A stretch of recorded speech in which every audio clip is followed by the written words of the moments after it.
ओम शांति। 12 मार्च के ईश्वरीय महावाक्य है, मीठे बच्चे, बेहद के बाप से सदा सुख का वर्षा लेना है तो जो भी खामियां हैं उन्हें निकाल दो। पढ़ाई अच्छी रीति पढ़ो और पढ़ाओ। प्रश्न है, बाप समान सर्विस के निमित्त बनने के लिए कौन सा मुख्य गुण चाहिए? जवाब है सहनशीलता का। देह के ऊपर टू मच मोह नहीं रखना है। योग बल से काम लेना है। जब योग बल से सब बीमारियां खत्म होंगी तब बाप समान सर्विस के निमित्त बन सकेंगे। प्रश्न है, कौन सा महापाप होने से बुद्धि का ताला बंद हो जाता है?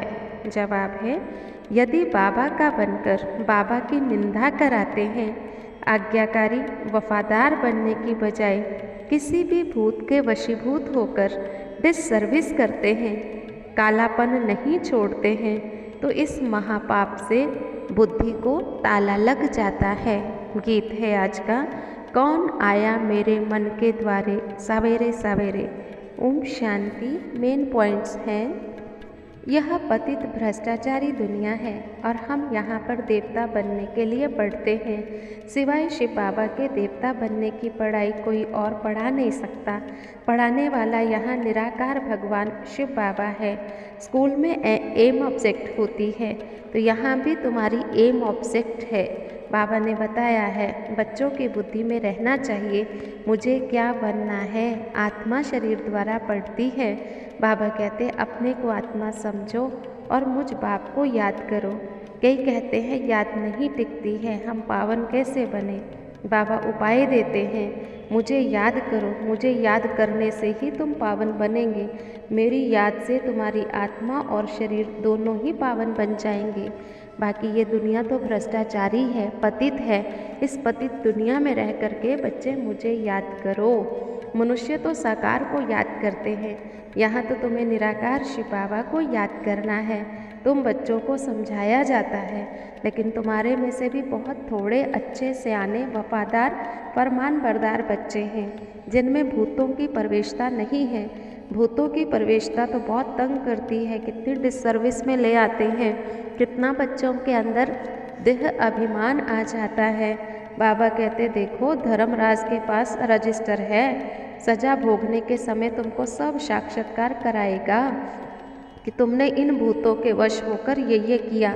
कई बच्चे क्रोध की अग्नि में जल मरते हैं, आत्मा बिल्कुल काली हो जाती है, बहुत डिससर्विस करते हैं।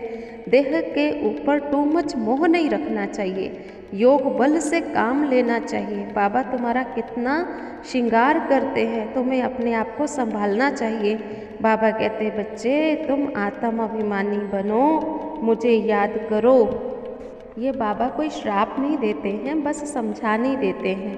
बुद्धि में एम ऑब्जेक्ट होगी तो और ख्यालातों में बुद्धि नहीं जाएगी। बाबा का बन करके बाबा को कभी फारकती नहीं देनी है। बाबा कहते बच्चे तुम 90% मार्क्स से पास होंगे, तुम्हें बहुत खुशी होगी अगर तुम मेहनत कर सूर्यवंशी में ऊंच पद पाएंगे। चंद्रवंशी भी राजा रानी बनते हैं, लेकिन आप सूर्यवंशी बने। अच्छा मीठे मीठे सिक्किल थे बच्चों प्रति माता पिता बाप दादा का याद प्यार। Good morning. धारणा के लिए मुख्य सार है, कर्मेंद्रियों से कोई विकर्म नहीं करना, ऐसी कोई चलन नहीं चलनी जिसमें अनेकों की बद्दुआएं मिले। अपने भविष्य का ख्याल रख, पुण्य कर्म करने हैं।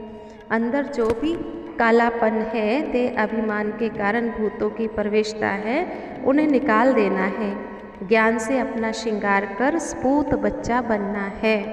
वरदान है, बिजी रहने के सहज पुरुषार्थ द्वारा निरंतर योगी, निरंतर सेवाधारी भव। ब्राह्मण जीवन है ही सदा सेवा के लिए। जितना सेवा में बिजी रहेंगे उतना सहज ही मायाजीत बनेंगे। इसलिए जरा भी बुद्धि को फुर्सत मिले तो सेवा में जुट जाओ। सेवा के सिवाय समय नहीं गवाओ। चाहे संकल्प से सेवा करो, चाहे वाणी से, चाहे कर्म से। अपने संपर्क और चलन द्वारा भी सेवा कर सकते हो। सेवा में बिजी रहना सहज पुरुषार्थ। बिजी रहेंगे तो युद्ध से छूट निरंतर योगी, निरंतर सेवाधारी बन जाएंगे। स्लोगन है, आत्मा को सदा तंदुरुस्त रखना है तो खुशी की खुराक खाते रहो। आज याद रखेंगे, मैं निरंतर योगी, निरंतर सेवाधारी, खुश नसीब आत्मा हूँ। ओम शांति।